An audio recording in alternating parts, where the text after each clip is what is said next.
Hey everyone, Phoenix Wildfire here, and welcome to my new series, Pregnancy Unplanned.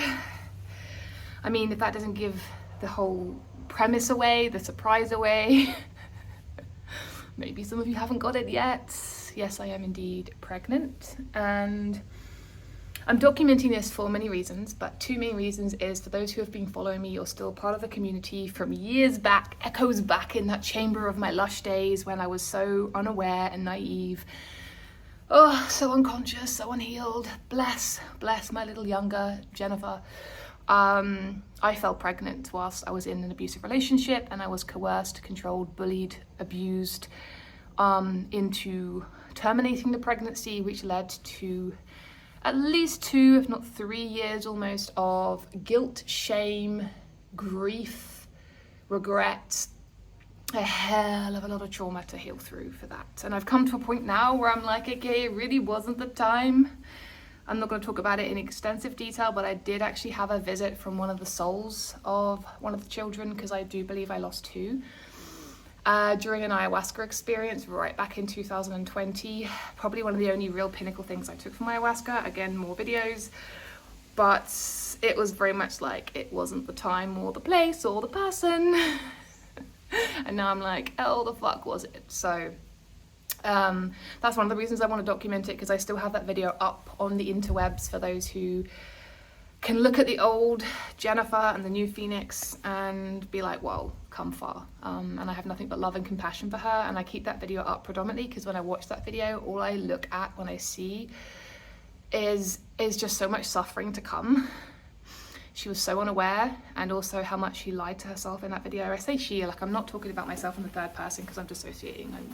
I'm generally healed from that now. And the second reason I want to document it is because for those who know me personally, although I try and I've healed so much from relational trauma and recognizing my childhood dynamics and the chaos that is in my system that most people have, where they're like, hey, love is chaos, love is like drama. Although I've tried to move away and reach a more peaceful space in my life, I still keep gravitating towards situations that end up becoming really chaotic and fueled by stress. And I'm documenting this because there are so many components to my pregnancy that make them unique in a way, but very ununique for those who are probably watching this going, hey, I'm experiencing this too, or I experienced it too. But it's not really documented, some of the complexities of my pregnancy. So I wanted to really not just go, hey everyone, I'm pregnant, because that's, you know, that didn't take a lot of effort. Thankfully, I'm super grateful for me that it didn't. But more so the other things that are now going to happen in the aftermath. And the aftermath sounds like that's the title of my third book I'm currently writing. So it sounds really dramatic. It's not so, but again, it's quite complex. So this series is really to document a number of things happening in and around the pregnancy that I thought would be really just important to put out into the world for those who are also experiencing this and perhaps feel in such isolation, or who went through it and thought, you know what, this wasn't documented and I felt so alone. Because I think a lot of the time as well, when I look online, it's like, oh my goodness, you're pregnant, congratulations. And don't get me wrong, I'm fucking ecstatic, super happy. I'm not trying to like convince you that I am, I promise you. And there's also just so much around this that I want to showcase on this channel. So this particular series, Pregnancy Unplanned, pretty much tells you that it was unplanned. There's a lot of complexity involving that, and I will in my next video actually talk about the conception and how it happened and how I'm where I am today. But many aspects of this pregnancy is, again, as I said, quite unique in of itself, but the fact is I like to piece together all of these different complexities and make my situation a hell of a lot more chaotic, and can at times be very stressful.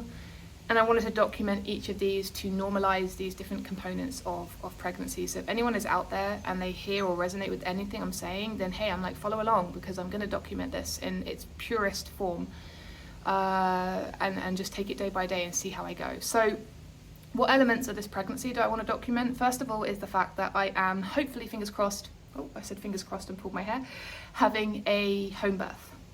Now, home births in of themselves can be quite fearful for a lot of women. I'm also planning on not having any medication. I mean, in 6 months' time, I may go, what did I choose? Oh my goodness. I like the chaos, I like the pain, but I'm going for that at the moment, and this all could change. But it's definitely, home birthing is definitely something that a lot of people still have a lot of fear around. And a lot of women that I've seen in my life who've had children just kind of almost like follow the protocol of like, oh, I'm pregnant, let's go and get my scans and let's go to hospital and okay. And it's almost done without really thinking about the fact that there are other options. It's very conditioned, just like it's very conditioned automatically for children just to take the surname of the father, which is another video altogether, but it's something that it's like, oh, hang on a second, like, let's just kind of take a step back for a second. Like, why is this normal? And for me, having a home birth and talking about this, for some people it's like, whoa, no, I can never do that, so dangerous. And actually people in my life are like, are you sure this is going to be safe? So I'm really documenting it, my journey into hopefully going for a home birth. It may not happen. I mean, I live in Thailand as well. There are different stipulations here. I don't think it's illegal. This is what I'm still trying to find out. I don't think it's illegal to have a home birth in Thailand, but you wouldn't ever get any Thai medical professional supporting you and assisting you in a home birth here. It's like, no. So there is very limited options. I live on a small island in Thailand called Koh Phangan, and there are very limited options about who I can choose and where I want to go. Luckily, there seems to be an amazing caliber of women who offer this, who have had years of experience, and so I'm navigating home births in Thailand. And I'll be documenting that for you, what that looks like, as well as the holistic approach, because I am going for some scans. There is such a thing as a wild birth, which is, as it sounds, just basically you and your partner at home by yourself, fully intuitive and going through it, and that's incredible. And I would love to be at that space in my life, and I feel like I'm getting there, but I'm not quite there yet. So this may be something that I would have in my second birth if I go down the route of having a second child. If it's that's not even worth thinking about right now. But I'm navigating a home birth and no medication, and going down the route of what that looks like holistically, going for some scans, not going for other scans, not having certain medical checks for different reasons, but I'll document all this in this series. The second complexity that I have right now is the fact that as this particular moment of time, it appears that I'm going down the route of doing it by myself. As in, I have beautiful community around me, but I don't have a solid, stable, healthy partner next to me doing this. And the sad thing is, and I'll document this very explicitly, is that this was a very different circumstance just a number of weeks ago. I wouldn't go down the route of saying healthy partner. I did have a partner. The partner was involved. The partner wanted to be involved in the baby, was very financially supportive, was very, very on board with everything. It took a while for him to come around to the idea. Understandably, this was unplanned, and I'll talk more about my conception story in another video, but he seemed very on board, and we were really working towards a really beautiful goal of building a beautiful partnership and seeing where that led, and allowing myself to heal from my trauma of what happened 6-7 years ago, but also he has a lot of trauma himself regarding unwanted pregnancies, and this was a beautiful opportunity for him to heal his trauma in this side. I will talk about this in more extensive detail, but I, long story short, experienced verbal abuse, and recently I experienced one situation of physical assault at the hands of this person. And because of that, and the fact that there doesn't, at the moment, seem to be any accountability on their part,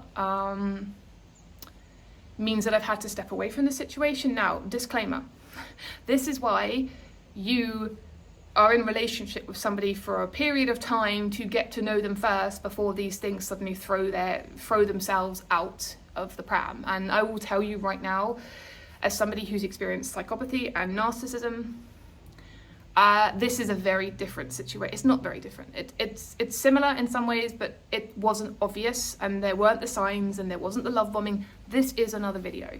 But I want to make it very clear, as somebody who's done so much healing work on herself and has really great emotional boundaries, believe me when I say, had the love bombing, narcissism, inconsistency, blah, blah, blah, blah, blah, flagged itself up in the first few weeks of us knowing each other, then I would have quite happily gone, hey, this is just a repeated pattern of my past. I'm not doing this anymore. Goodbye. This is slightly different, and that's why it kind of threw me for 6 when it happened, and I'll talk about this in other videos, but I'm also navigating the fact that right now I am doing this as a single person, which I've fully always said if it came to it, I would. I don't have any doubts about how incredible a mother I'm going to be, and I am already, and the amount of work I've done on myself, how much I understand about trauma and attachment wounding and child psychology, and how long I've worked with children, and how much I've worked in the somatic trauma healing psychotherapy world as well. I'll make mistakes, I'll fuck my children up, but I hopefully will screw them up a lot less because of my understanding and my embodied experience of life. So I was always prepared to do this, and even in the first few days when this individual was like, hell no, not having it, not my decision, I was like, okay, this is your choice, okay, I'll grieve, I'll move on. And then things got more complex. So I want to navigate and talk about this because I think this is actually probably one of the main things, one of the main parts I want to navigate, because it's quite unique in the fact that there's not a lot of people on the internet talking about working through pregnancy whilst in abusive relationships, or coming out of relationship spaces that are abusive whilst also being pregnant or having had children. It is talked about a little bit about the children and the repercussions and grey rocking and how to deal with that afterwards, but like I'm navigating this now from a human perspective, and often it's very scripted and like, oh my goodness, the narcissist will do this, the psychopath will do this, you know, the borderline will do this. I'm just putting labels out for a second, and I don't think it's always coming necessarily from a really humanistic perspective. Like, I am not a victim in all of this at all. I'm very empowered in my decision. I'm fully going ahead with this, full steam ahead, loving fucking life, super grateful for this gift. And I can also hold space for the emotionality of the grief that I feel and the disappointment and sadness that I feel, that up until like 2 weeks ago, myself and this person were in a really amazing space, and I was really looking forward to the future that it brought, and super, super fucking grateful for this person's involvement and how we were as a couple to go from like, oh shit, like the grief of even, I'll talk about this in more detail, but the grief of even recognizing that as this person is right now, their behaviors, how unsafe they are to me when they get triggered. For me, this is, I am like the line between like seeing my child, like I'm the barrier here, I'm the border, I'm the boundary, right? If you're not safe for me, why would I allow this child, and this is not about weaponizing a child at all, I'd never ever put myself in that situation, I'm not chasing for any finances or anything, that's not my point at all, but it's very difficult to navigate the possibility that this person is not even going to be safe enough to ever have an involvement in this child's life until the child is old enough to make that decision for themselves. Now, this is not to say that I won't then meet a beautiful, beautiful person who will raise this child with me and be the father that the child deserves.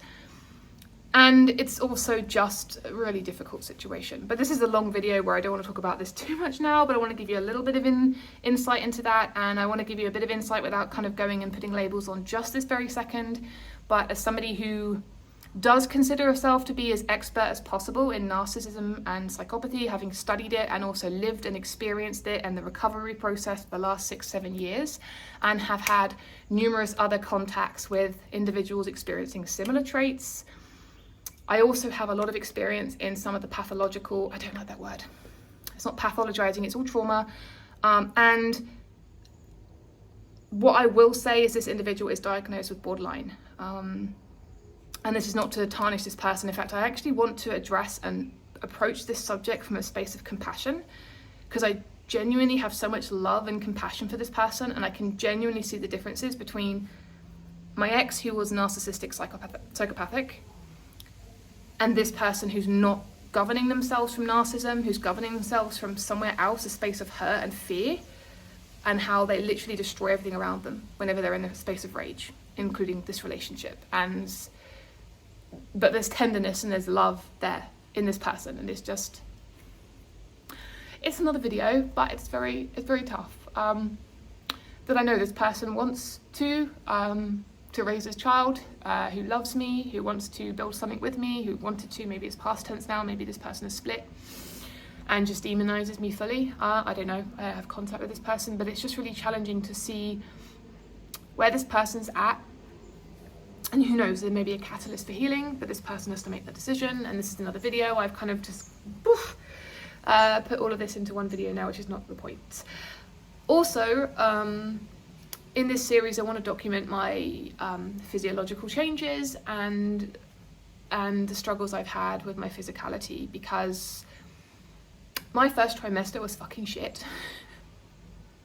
To the point where I was really questioning whether I was making the right choice and whether the universe was saying to me, this is not the right time and place. And I was just like, but like, my whole body's saying yes, but everything outside of myself and then everything else inside of myself is saying no. And then all this stuff happening with the person who co-created this child of me really left me in a space of not wanting to live anymore. So I want to document this because, again, I find a lot of apps and online and people documenting their childhood and their pregnancies. You know, you see all these happy families like smiling with like 20 children and like their big bump, and it's like, and these mansions, which is beautiful. There's no envy from me there, but it's also like, I was laying on the floor in a fetal position, crying so hard that my belly hurt that I thought I was damaging the child and wanting not to live anymore. And I want to document the realities of this because I felt really isolated in my experience, and I didn't find a lot online to really feel comforted in my experience. And I want to be that comfort for others out there right now who may be feeling the same way. To show the beauty of pregnancy, but also to show the fucking shitness of pregnancy, because it's there as well, and we can hold space for both, right? And to finish up, I just thought of another one which has just escaped me that I wanted to talk about, which is, yes, I am in recovery from anorexia. Now, my symptoms have not been that bad for years. I believe I started to develop that around the age of 13. I talk about it in my first podcast, which should be out by now. If not, it's going to come out after this video, because this video may come up on YouTube far quicker than my 45-minute podcast. Either way, but I've suffered from an eating disorder, body dysmorphia, etc. my entire life. And although weightlifting and stuff has really moved and shifted my body image a lot, and I'm predominantly very happy, the last part was dealing with body changes. And for the last number of years, most of my life, I have striven for being as small as possible. And now all of a sudden, in the space of 10 to 12 weeks, my breasts have doubled in size, my stomach is out, it's not flat. I've gained, I believe, about 10 kilograms. I mean, I don't know why I'm giving numbers, it doesn't matter, but I've gained weight quite rapidly. My metabolism's still trying to manage itself out, so it's not in starvation mode.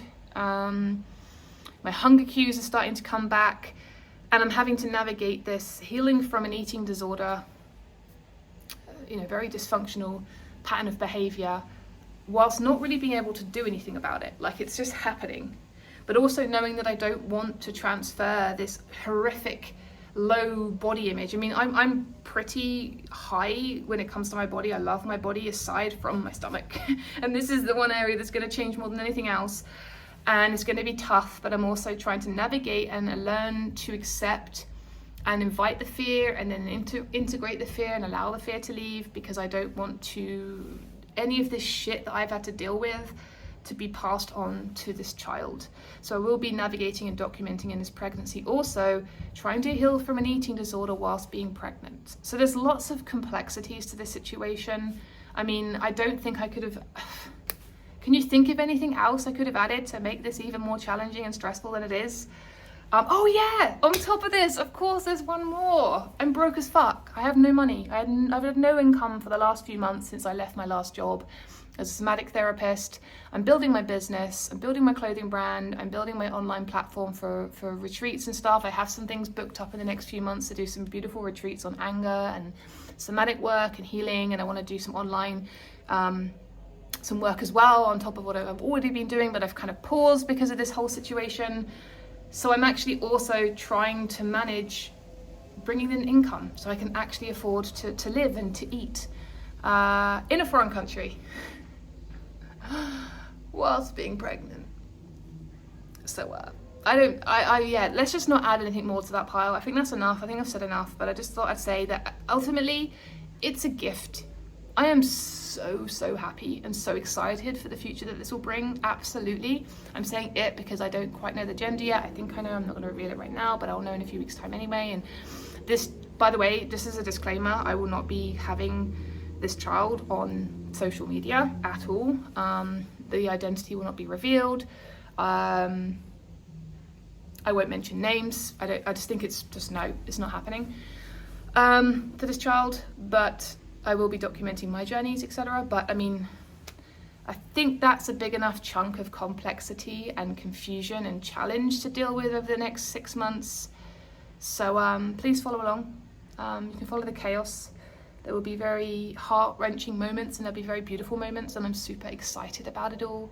And I'm going through with such clarity and strength and fierceness, and knowing that this is an incredible journey and it's going to change my life. It already has. And there's a lot to consider day to day, minute to minute, that I would like to document like a donkey, document online in case any of you out there are experiencing any of this. The brokenness, the single mumdom that wasn't expected, the father that's possibly never going to have a part to play, who could not, it really depends, I don't know, I'm taking it day by day. The devastation of not being in a relationship with the father right now, the physiological, physical changes, emotionality wise, everything else, to the home birth, to the holistic approach. And then also, just to add on top as a final thing, because of my understanding and my experience, my training, my healing journey, I have extensive understanding of how children can be impacted in the womb, how children are impacted very early on with an emotionally unavailable mother, and with trauma and imprinting on the nervous system, all those attachment imprintings and wounds that take place. So I will be also documenting how I'm navigating this pregnancy from a space of really trying to ensure that this child is being traumatized as least as they possibly can be whilst growing within my body. And also what I'll be doing day to day, minute to minute, as we build up to the pregnancy, during the pregnancy, after the pregnancy, when the child is here. I'll also be documenting my journey into motherhood from a perspective of an holistic understanding, and how I will navigate being a mother to allow this child to be as emotionally healthy as possible, to showcase all of the work that I've done on myself the last 4 years, and how that will impact my child to ensure that they are as healthy as they possibly be, whilst also possibly navigating this without the biological father present. But who knows? Who freaking knows what's going to be added to the pile? This is just me being transparent. This is just the introduction video. It's already chaotic.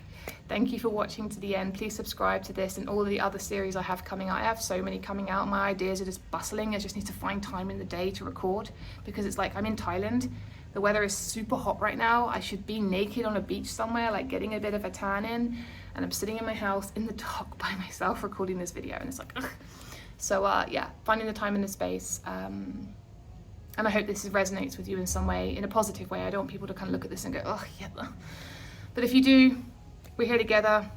Connect with me. Let's go, and let's move forward into these beautiful states, these beautiful worlds that we're creating. So welcome to the series, Pregnancy Unplanned. Follow the chaos, follow the drama, but also follow the beauty.